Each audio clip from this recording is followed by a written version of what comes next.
ઉઠતા બેસતા, ખાતા સૂતા, સુખમાં દુઃખમાં, અભાવમાં સમૃદ્ધિમાં, ઉપેક્ષામાં શ્રદ્ધામાં, ભક્તિમાં અભક્તિમાં, કોલાહલમાં કે એકાંતમાં, સ્વપ્નમાં કે જાગૃતિમાં, તું માત્ર મારું નામ સ્મરણ કર.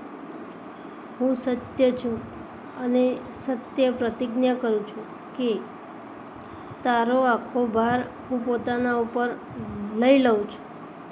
તારે કંઈક વિચારવાની જરૂર નથી. મારો પ્રેમ હંમેશા તને ઘેરી રાખશે અને તું નિશ્ચિત થઈ જશે. તું નામ જપ કરી લે. હું અને તું એક થઈ જઈશું. પછી ના તું રહેશે, ના હું રહીશ. માત્ર એ જ રહેશે જે સત્ય છે. હું તારા સામે એક વચન આપું છું. જો તું નામમાં લીન થઈ જશે તો તારી 7 પેઢી પાછળની અને 14 પેઢી આગળની કુલ 21 પેઢીનો ઉદ્ધાર થઈ જશે.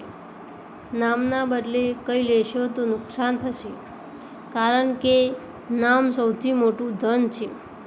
કુબેર પણ જેના સેવક છે અને લક્ષ્મી પણ જેની દાસી છે, એવા ભગવાનને પણ નામ વડે વશ કરી શકાય છે. નામ જપ કરનારની લૌકિક અને પરલૌકિક તમામ વ્યવસ્થા ભગવાન પોતે કરે છે. તેથી ચિંતા ના કરો.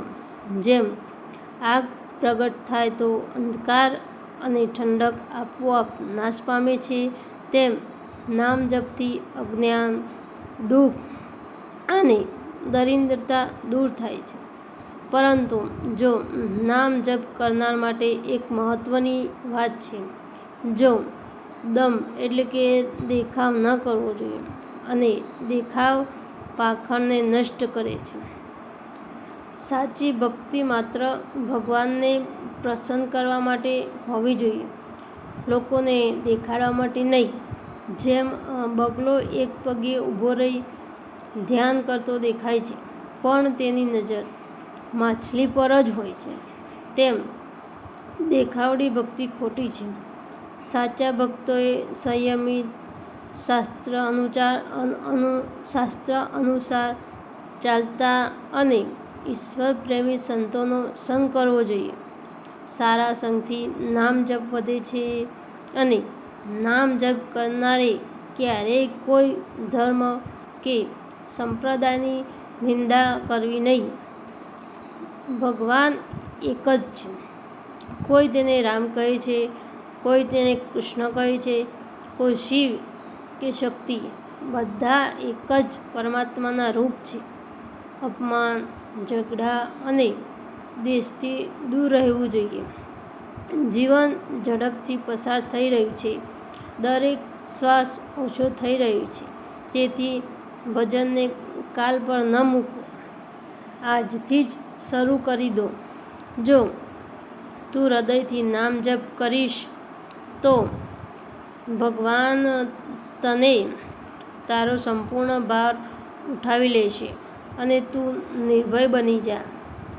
એટલે જ ભગવાન કહે છે કે તું માત્ર મારું નામ લે, પછી હું તારી રક્ષા કરીશ.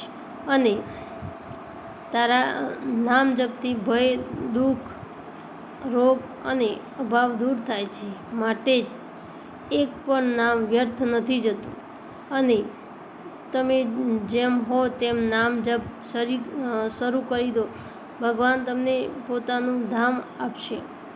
દોસ્તો, જો આ વિડીયો તમને પસંદ આવ્યો હોય તો મારી ચેનલને સબસ્ક્રાઈબ કરી દેજો અને લાઈક, શેર અને કમેન્ટ કરવાનું ભૂલતા નહીં.